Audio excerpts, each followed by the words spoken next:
Waladhdallin Rabbighfirli wa liwalidayya amin. Kita baca ya bareng-bareng. Bismillahirrahmanirrahim. Bismillahirrahmanirrahim. Wa hukmuhu, hukum mempelajarinya, al-wujubu, al-ainiyu, fardu ain ala kulli, bagi tiap mukallafin, orang mukallaf. Masailuhu, materinya adalah qadayahul bahisatu, materi-materi yang membahas an ahwali, tentang hal ikhwal, maudhu'ihi, objek bahasannya, kawujubil wujudi, seperti wajibnya bersifat wujud, fi haqqihi ta'ala, pada zat Allah. Ya, kita baca ini kitab yang disusun oleh Kiai Haji Muhammad Fakhruddin Al-Bantani. Pada malam kali ini kita melanjutkan bacaan kita. Ya, saya membaca aja nih sebenarnya ya, membaca kitab kita. Pada malam kali ini pertemuan yang terakhir tentang mabadi'ul asyarah, tentang 10 dasar-dasar ilmu tauhid. Jadi kita runtutannya udah bagian akhir nih. Insya Allah pertemuan berikutnya masuk tentang apa itu ma'rifat menurut ilmu tauhid. Yang sekarang nih ya, biar kita sedikit mengambil keruntutan daripada yang kita pelajarin. Dari nomor 1 definisi, nomor 2 siapa yang mengkodifikasi, yang mengumpulkan atau yang menyusun ilmu ini ya. Terus sampai bagian akhir ini apa? Bagian akhir ini diantaranya kita baca tadi adalah wa hukmuhu, yakni hukum mempelajarinya. Ini kita pengen tahu, ini hukum kita belajar ilmu tauhid, ilmu akidah itu hukumnya apa? Nih kedudukannya buat kita nih ya. Ditulis ataupun kita baca ya, kiai kita nulis ini hukumnya adalah al-wujubul ainiyu. Jadi hukumnya adalah fardu ain. Ini fardu ain artinya wajib, hukumnya tuh wajib ain setiap individu. Jadi hukumnya ini hukum wajib ini yang kita pelajarin ini. Hukumnya wajib alal mukallaf, bagi setiap orang yang mukallaf. Maksudnya gimana sih mukallaf itu? Mukallaf sering kita jelasin dari dulu juga. Mukallaf itu artinya orang yang sudah 15 tahun akalnya sehat ya.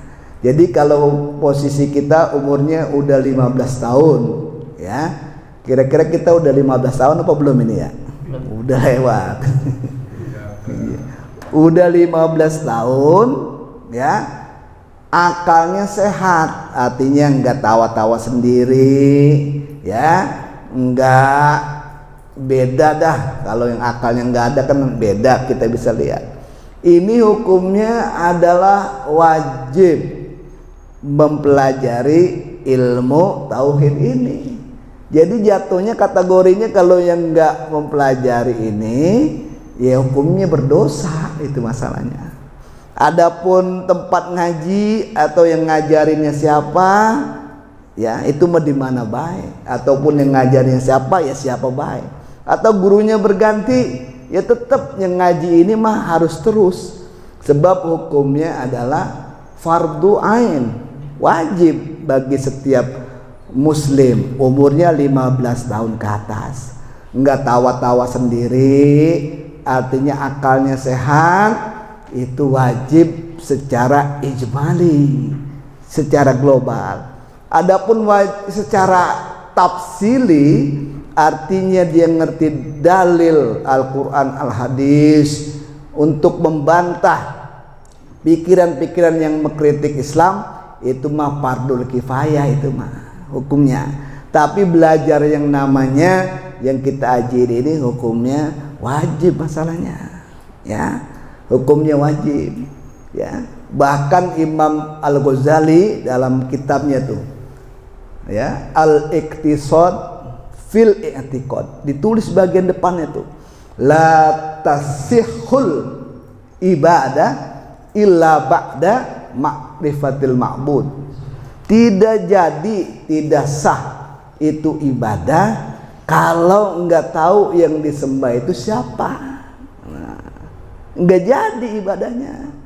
Karena kelanjutannya, kalau keyakinannya ini benar, akidahnya ini benar, itu runtutannya pasti orang pengen benerin ibadahnya. Itu runtutannya, ya. Jadi ini yang pertama-tama, ya. Bahkan di kitab itu kitab Jubat jelas sekali, awwalu wajibin lil insani ma'rifatul ilah bistiqon.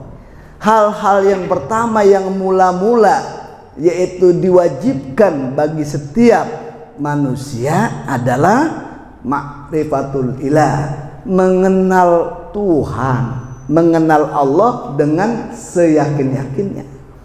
Jadi ini yang mula-mula, ya, yang mula-mula yang harus kita pelajarin. Makanya kita duduk begini jangan dianggap enteng, ini ganjarannya gede banget. Luar biasa ini ganjarannya, ya. Ini ganjarannya lebih daripada sholat sunnah 1000 rakaat. Karena saking wajibnya ini yang kita baca, ya. Pikirin aja 1000 rakaat, ya. Kira-kira ada yang pernah nggak sholat sunnah 1000 rakaat itu? Hah? Nggak ada kali ya, nggak ada kali ya. Orang kita sholat tarawih aja biasanya kalau ada yang 11 mah kita pengen yang ikutnya 11 ya, yang 23 kelamaan. Bener gak tuh kira-kira? Apalagi 1000 rakaat itu. Udah milih yang 11 juga nanya-nanya imamnya siapa, ya. Kalau imamnya Ustaz Anu, wah lama katanya, milih kita pindah ke musola itu aja, ya. Kau Ahmad yang imamnya cepat, ya, apalagi 1000 rakaat itu, ya. Ini ilmu bukan main-main, ya. Hukumnya hukumnya fardul ain, wajib bagi setiap kita nih yang udah 15 tahun, akalnya sehat, wajib kenal ini, kenal Tuhan maksudnya mah, ya, bukan sekedar tahu, ya. Karena nggak jadi kita sholat itu yang kita nggak sembah siapa gitu, nggak jadi sholatnya. Nah, ini hukumnya fardul ain, penting, ya, penting untuk kita pelajarin, penting kita ajiin ini. Karena keyakinan itu dapatnya dari ngaji, ya. Keyakinan itu dapatnya dari ngaji, ya. Kita itu nggak mungkin bisa lepas ini manusia, ya, dari wujud, dari kidam, dari bako dan seterusnya, nggak mungkin, ya. Karena manusia ini, kita ini kebergantungan dengan Tuhan. Itu konsep awal. Yang namanya kita manusia, ya, dari ngaji itu pun dipahami bahwa kita ini nggak mungkin lepas daripada sifat-sifat Allah yang kita ajikan itu. Kita nggak mungkin lepas dari ketergantungan dengan namanya Tuhan. Adanya keyakinan itu bisa kita punya omongan, bisa kita punya paham, ya, sesuai yang berlaku di lingkungan kita dah, ya. Misalkan Pak RT dengan adanya keyakinan itu bisa ngomong, jangan begitulah, berbuatnya itu salah. Karena Tuhan lihat, Allah Subhanahu wa taala lihat. Itu kan berdasarkan keyakinan, ya, yang ada dalam hati. Keyakinan kepada Tuhan itu berefek begitu. Artinya merasa ada perasaan di dalam hati, ada yang mengawasi. Sehingga norma-norma yang dilanggar ya pasti diingetin lah. Jangan begitu katanya. Tuhan lihat, ya. Tuhan lihat, yang Maha Kuasa lihat. Nah, itu keyakinan itu. Itu udah sampai situ juga udah mantap banget dah. Adapun selebihnya itu mah nggak bisa, kecuali merupakan hadiah dari Allah Subhanahu wa taala. Kalau selebihnya itu ya, itu hadiah aja lah dari Allah Subhanahu wa taala. Ya, makanya ada kita itu walaupun mengaji terus, tapi berbuat salah, berbuat dosa mah jalan terus. Itu apa sebabnya? Ya sebabnya itu baru sampai otak doang, baru sampai pemahaman. Ya, belum kering kita ngomong nih, ya udah hilang. Ya, itu artinya yang kita tahu itu tentang itu belum ketelen artinya. Ya, belum ketelen, ya boro-boro ketenggorokan, apalagi hati ya, belum ketelen. Jadi yang kita berupa pengetahuan itu baru ada di otak kita, baru ada di pemahaman kita, bahwa yakin adanya Allah Subhanahu wa taala, tapi belum ketelen. Karena urusan sampai hati, urusan sampai bisa ketelen itu sampai ke dalam hati ngeresep, itu mah udah hadiah daripada yang Maha Kuasa, Allah Subhanahu wa taala. Itu kalau udah ada resepan sampai di hati udah dahsyat luar biasa.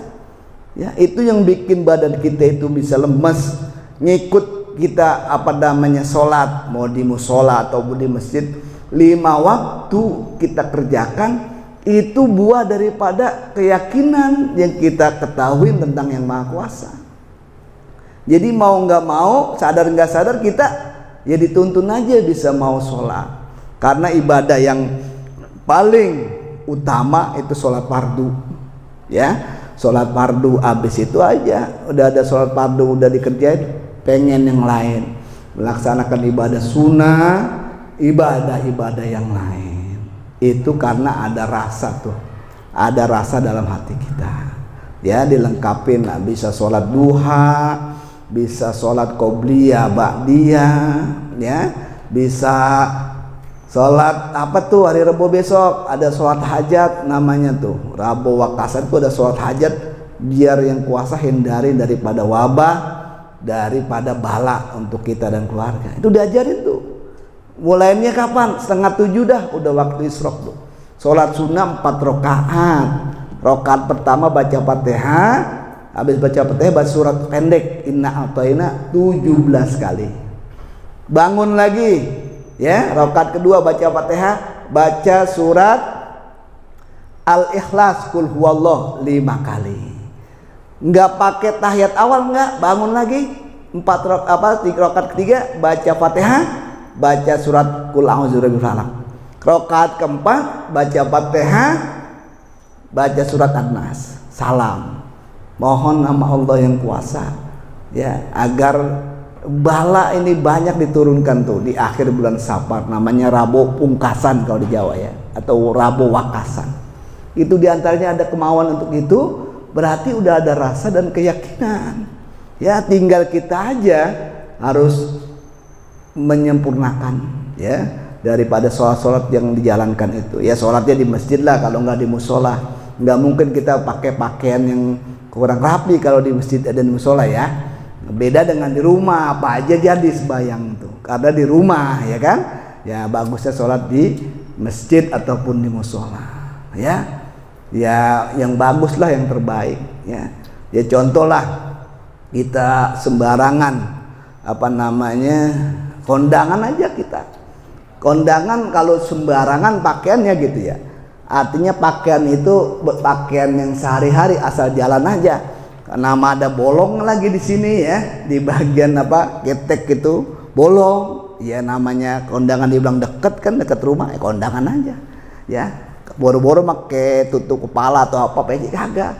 Pakai kaos, ya, kaosnya coklat belang-belang ada bolong begitu kan. Ya, kondangan. Itu ya nggak disangka-sangka, itu kita lagi pakai baju begitu, tiba-tiba ada orang yang kondangan juga datang bareng. Kebetulan kondangan yang datang bareng itu adalah orang yang dulunya punya sejarah sama kita. Artinya orang yang kita demen itu datang ke situ kondangan. Ya, kira-kira itu bolong yang kita ada di sini ditutupin nggak sama kita? Tutupi, jadi risih kan? Iya. Ini ngapa lagi makan nanya lagi, ya. Sekarang di mana tinggalnya bang? Ya, masih kerja di kecamatan. Oh, makin ngajak ngobrol lagi. Ya, saya nomornya masih yang dulu bang. Lah kan orang dalam kondisi gitu nggak nyaman, nggak nyaman. Apalagi kita itu namanya ibadah sholat. Sewaktu-waktu kita bertemu dengan Rasulullah, ya, amin ya robbal alamin. Misalkan satu tempat, ya, misalkan di masuk ke dalam kehidupan yang berikutnya, kehidupan akhirat, ya, di alam kubur, ketemu dengan Rasulullah. Sedangkan kita dalam kondisi begitu, kagak rapi, sembarangan begitu, bagaimana rasanya? Nah, itu keyakinan, ya. Hukumnya adalah fardul kifayah, ya. Hukumnya apa? Hukumnya fardul ain, ya, wajib bagi setiap mukallaf. Orang yang 15 tahun akalnya sehat, ya. Dan maksudnya daripada 15 tahun itu adalah akil balik. Kalau akil balik kita nih pria laki-laki, tandanya dua. Bisa dia itu tandanya masuk 15 tahun umurnya, atau masih 9 tahun tapi udah keluar mani, balik berarti.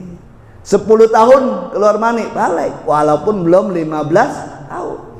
Umur 13 tahun keluar mani, balik berarti. Apalagi 15 tahun, ya. Cuman dia udah 15 tahun belum keluar mani, umurnya sampai 15, berarti balik gitu. Itu udah mukallaf namanya, ya. Mukallaf hukumnya fardul ain, wajib mempelajari tentang keyakinan ini, ya, karena ini ilmu akidah, ya, untuk dandani keyakinan kita. Yang satu ilmu lagi yang wajib kita pelajari, ilmu fikih untuk dandanin ibadah. Dan satu lagi namanya ilmu akhlak untuk dandanin perilaku kita, ya. Jangan apa kita nyari-nyari pahala di alam kubur. Dulu pahala gue mana ya? Bukannya nyumbang banyak gini, ya, karena nggak ada akhlak, nggak tahu tata caranya, dicari-cari pahalanya itu kagak ada. Nah, makanya ilmu yang tiga itu, ya, sebagaimana di kitab Hidayatul Azkiya, Syekh Zainuddin Al-Malibari tuh di ujungnya mengatakan tuh, ya, dikatakan hadhis salasu, ini ilmu yang tiga ini, ya, ilmu tauhid, ilmu fikih, ilmu akhlak, ya, itu adalah, ya, fardu ainin, ya, adalah fardu ain, dipelajarin sama kita. Ya, mengajinya sama siapa aja, ya, yang ngajarin siapa aja atau tempatnya di mana aja, nggak apa-apa. Ya, ini ganjarannya gede, kita ini ngaji belajar tentang tauhid ini. Itu hukum, ya. Saya singkat. Yang kedua, bagian yang tadi kita udah baca, masailuhu, yakni materi-materinya. Ini yang kita kaji, kita pelajarin, ini tentang apa sih ringkasnya? Ini materinya tentang apa aja? Ya, materi secara global tiga ini yang dipelajarin di sini. Yang pertama, ini materinya ataupun isi dari pelajaran kita ini, ya, ilmu tauhid adalah tentang uluhiyat. Uluhiyat itu tentang sifat-sifat ketuhanan. Nanti diajarkan Tuhan itu sifat wajibnya apa, sifat mustahilnya apa, sifat zaiznya apa. Itu pelajarin, namanya disebut kalau bahasa Arabnya, ya, tentang uluhiyat. Itu yang pertama, tentang sifat-sifat Tuhan, sifat Allah Subhanahu wa ta'ala. Yang kedua tadi dari bagian tiga itu tentang apa? Tentang nabawiyat. Nabawiyat itu adalah tentang ciri-ciri nabi dan rasul. Ini yang kita pelajarin, ya. Sifat rasul, apa ciri-ciri yang disebut dengan rasul, cirinya apa sih? Cirinya mah udah sering didengar sebenarnya. Ada apa namanya? Sifat apa tuh? Siddiq, tabligh, apa lagi? Amanah, fatona. Kalau disingkat apa? Biar supaya ingat gampang. Stop. Apa? Stop. Siddiq, tabligh, amanah, fatona. 4 sifat tuh. Jadi kalau yang namanya Rasul ya wajib punya sifat itu. Itu namanya sifat wajib. Nanti ada kebalikannya, sifat yang mustahil bagi Rasul. Ya kebalikannya, lawannya daripada sifat itu mustahil bagi Rasul. Dan yang ketiga, sifat zaid bagi Rasul adalah a'rad basyariyah, sama seperti halnya manusia. Rasul pun tidur, makan dan lainnya. Itu kan dua tuh kan. Yang ketiga ya diajarin atau materinya tentang apa?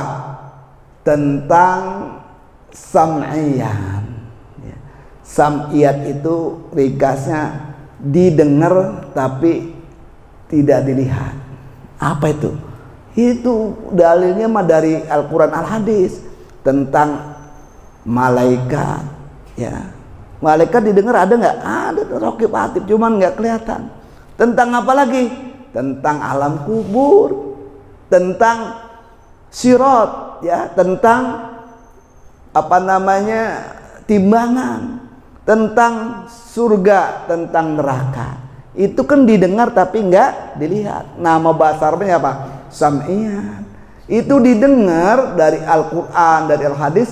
Itu biar kita yakinin, biar kita imanin itu nanti ada. Biarpun enggak kelihatan sekarang, itu mah keyakinan yang wajib diyakinin sama orang kita ini, orang muslim.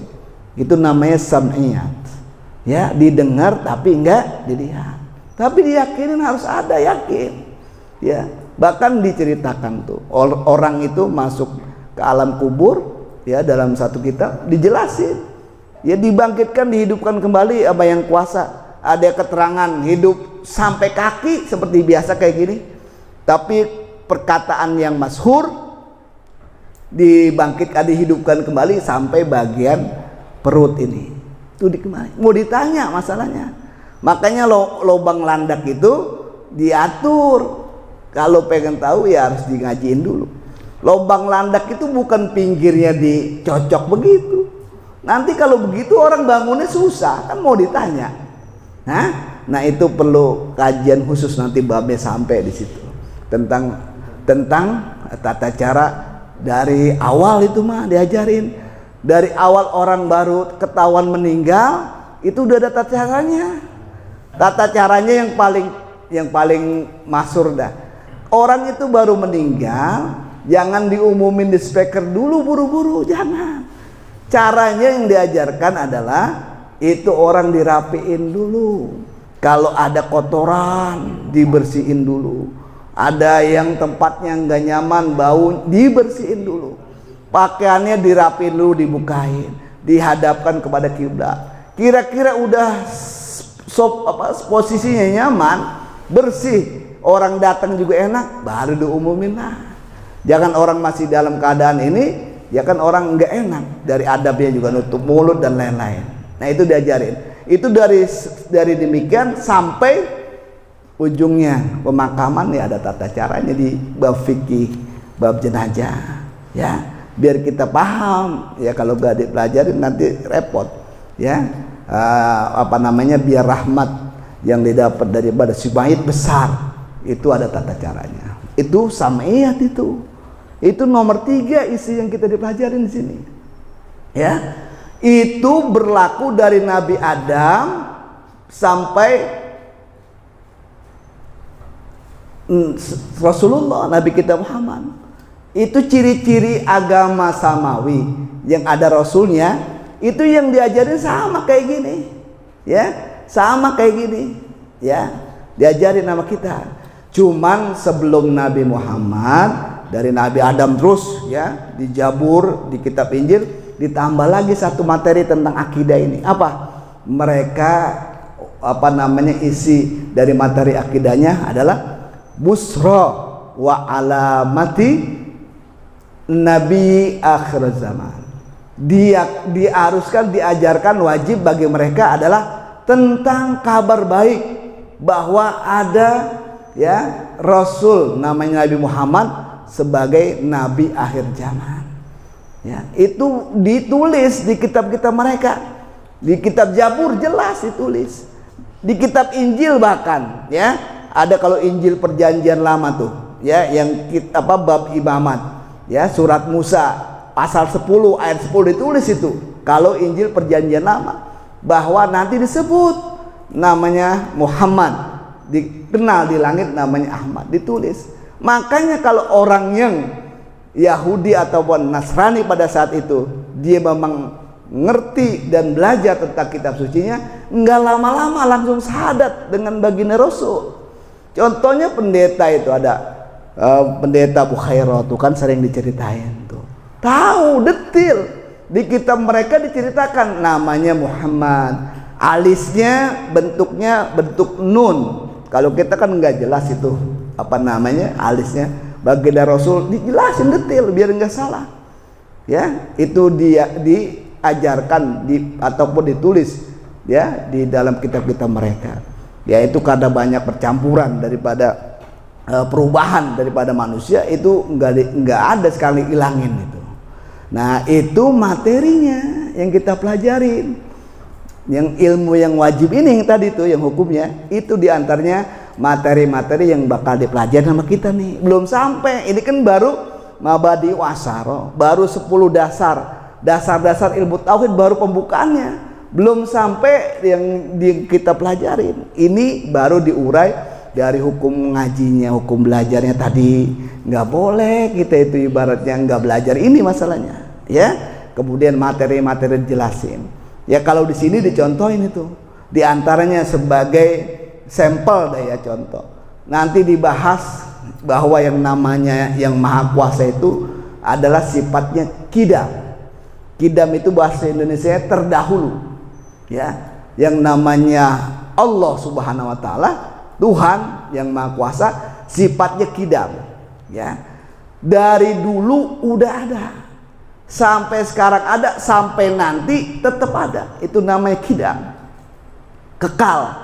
Lah kalau lawannya nih kita manusia, diajarin nanti di depan nih, belum masuk sebenarnya babnya. Nah, kalau kita lawannya, kalau bahasa Arabnya namanya sifatnya hadis, ya. Kalau zamannya hawadis. Kita itu baru, ya. Kapan kira-kira kalau ditanya kita itu diadainnya kapan kira-kira? Kita itu adanya mulanya kapan itu? Kira-kira kalau ditanya begitu jawabannya gimana? Kita ini sebenarnya adanya kapan sih, mulai adanya gitu. Kira-kira kapan kita mulai adanya tuh? Bisa nggak kita jawab kira-kira? Hah? Kita mulai adanya kapan gitu? Hah? Dari lahir? Hah? Dari? Iya, itu. Kita mulai ada ketika dalam rahim ibu kita. Baru dilahirkan tuh kita baru mulai ada tuh. Ya. Ya kita kan baru istilahnya. Ada, ya. Itu lawan daripada yang Maha Kuasa, Tuhan kita, yang adanya dari dulu, ya, sifatnya kekal, ya, itu namanya kidam. Nah, kalau kita begitu kan timbul keyakinan dari pengertian yang kita pelajari dikit banget itu, bahwa yang namanya yang Maha Kuasa itu kidam, dari dulu udah ada kekal. Dan kita mah adanya juga baru, adanya diadain pas di dalam kandungan ibu, itu diadain. Nah, ya nanti bakal nggak ada, ya. Sekarang ada, itu mau udah pasti. Nah, kalau kita punya sifat begitu tuh, kita ngerti bahwa kita itu diadain, yang dulunya nggak ada, ya. Kita itu bakalan nggak ada. Itu dari segitu aja kita nih belajar dikit kayak gini aja, udah beres urusan sebenarnya. Mengapa? Lah kita ngapain pusing-pusing sampai stres, ya. Mikirin misalkan kontrakan kosong, mikirin macam-macam. Lah kita udah diadain dari nggak ada aja udah syukur. Ya dulunya kita nggak ada. Lah kalau yang kuasain, ya yang kuasa itu kebetulan atau menginginkan kita itu jadiinnya bukan kayak gini manusia, ya bisa aja. Dia dijadiin hewan, bisa aja. Lah dari situ aja kita yang udah berpikir yang dulunya nggak ada, sampai ada aja kita udah bersyukur. Ya, apalagi bukan diadain doang kita tuh, ya, dilengkapin sama yang kuasa, ya, bukan diciptain ada doang, dilengkapin, dikasih makan, dikasih rezeki. Itu yang dikatakan nikmat yang nggak mungkin lewat daripada kita manusia tuh dua kalau dalam kitab Al-Hikam. Nikmatul ijad wa nikmatul imdad. Nikmat diadain daripada nggak ada sampai ada, dan nikmat diberikan kelengkapan buat hidup. Ya, dari situ aja juga kita udah berpikir, wah iya bersyukur kita udah diadain aja udah syukur. Ya yang darinya nggak ada tadi. Ya kita ngapain pusing-pusing? Ya udah diadain aja udah bersyukur.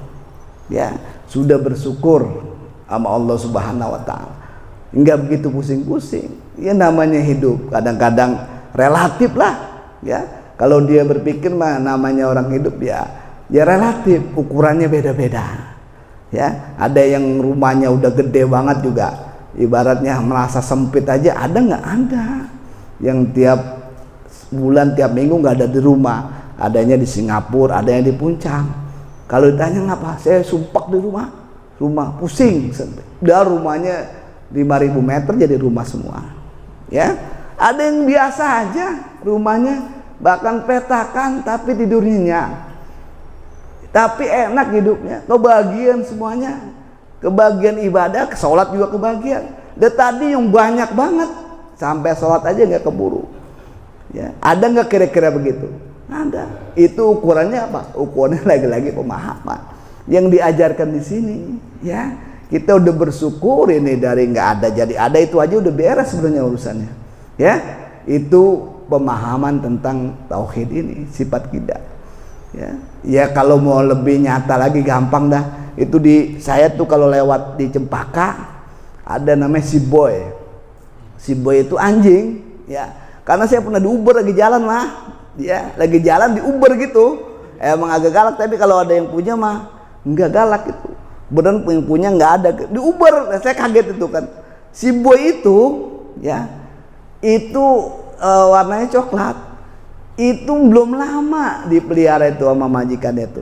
Ya, paling juga nggak sampai 2 tahun apa. Ya, itu dikasih makan sama itu majikannya, dikasih minum itu si Boy itu. Kalau disuruh masuk mau majikan mau masuk, nggak keluar majikan enggak. Kayak sekarang tuh lewat nggak ada itu. Ya. Itu si Boy karena dikasih makan dikasih minum itu nurut banget sama majikannya, padahal belum lama lah, nggak sampai bertahun-tahun dikasih makannya. Ya itu si Boy. Lah kita harusnya kalau kita berpikir tentang belajar ini, kita udah dikasih makan nama yang kuasa berapa tahun kira-kira ini, umurnya ada yang 30 tahun. Ya kalau kita nggak nurut sama yang maha kuasa kan malu sama si Boy itu maksudnya mah. Ya tujuannya itu kita belajar tauhid nih, bukan yang lain-lain. Tujuannya kita, karena ilmu ini ilmu wajib, ilmu fardu ain, bukan diserahkan ada sebagian yang belajar yang lain bebas, enggak. Ini masalahnya apa namanya, walaupun kelihatan sederhana, kita duduk di sini yang kita pelajarin ini tentang keyakinan, tentang akidah, itu ganjarannya luar biasa. Inilah yang akan membentuk kita nih sampai kita bisa nyaman dalam keadaan apapun. Karena diajarin nanti di sini juga bahwa kita itu dalam kondisi apapun ya harus belajar nerimain takdir masalahnya. Ya, ada kan orang ada kalanya lagi susah, lagi senang, lagi taat, ya. Taat dikaruniakan taat. Ada orang yang lagi kerjaannya apa namanya dosa, maksiat, ada juga. Nah, kita harus ngikutin daripada ketentuan yang Tuhan yang kuasa tentukan itu dengan menerimain ketentuannya. Kalau lagi banjir gede mah, ada banjir bandang, jangan kita lawan, kita berdiri aja tuh di depan air, ya mati kanyun. Jadi kita ada kalanya diulur, ya, ada kalanya kita rem, kita tarik. Jadi hidup kita itu insya Allah stabil. Ini harapannya, ya. Biarpun sederhana, biarpun ini terus saja, karena ini mah wajib. Kalau yang ngajarin mah siapa aja, ya, berganti-ganti juga nggak apa-apa, ya. Tapi yang namanya ngaji ini harus diterusin terus, karena ini adalah apa namanya hukumnya fardul ain, sebagaimana yang kita baca dalam kitab ini, wa hukmuhu, dan adalah hukumnya al-wujubul ainu ala kulli mukallafin, adalah fardu ain bagi orang yang udah mukallaf itu. Ya, saya kira itu saja yang bahasannya. Mudah-mudahan Allah Subhanahu wa taala mudahkan kita semuanya. berikan pemahaman bagi kita, ya, anak-anak kita semua dijaga oleh Allah Subhanahu wa taala, selamat dunia, selamat di alam kubur, selamat di akhirat, berkah hidupnya, ya, kita semua juga dimudahkan segala urusan kita. Amin. Al-Fatihah. A'udzubillahi minasyaitonirrajim. Bismillahirrahmanirrahim. Alhamdulillahirabbil alamin arrahmanirrahim maliki yaumiddin. Iyyaka na'budu wa iyyaka nasta'in ihdinas siratal mustaqim. Siratal ladzina an'amta 'alaihim ghairil maghdubi 'alaihim waladdallin. Amin.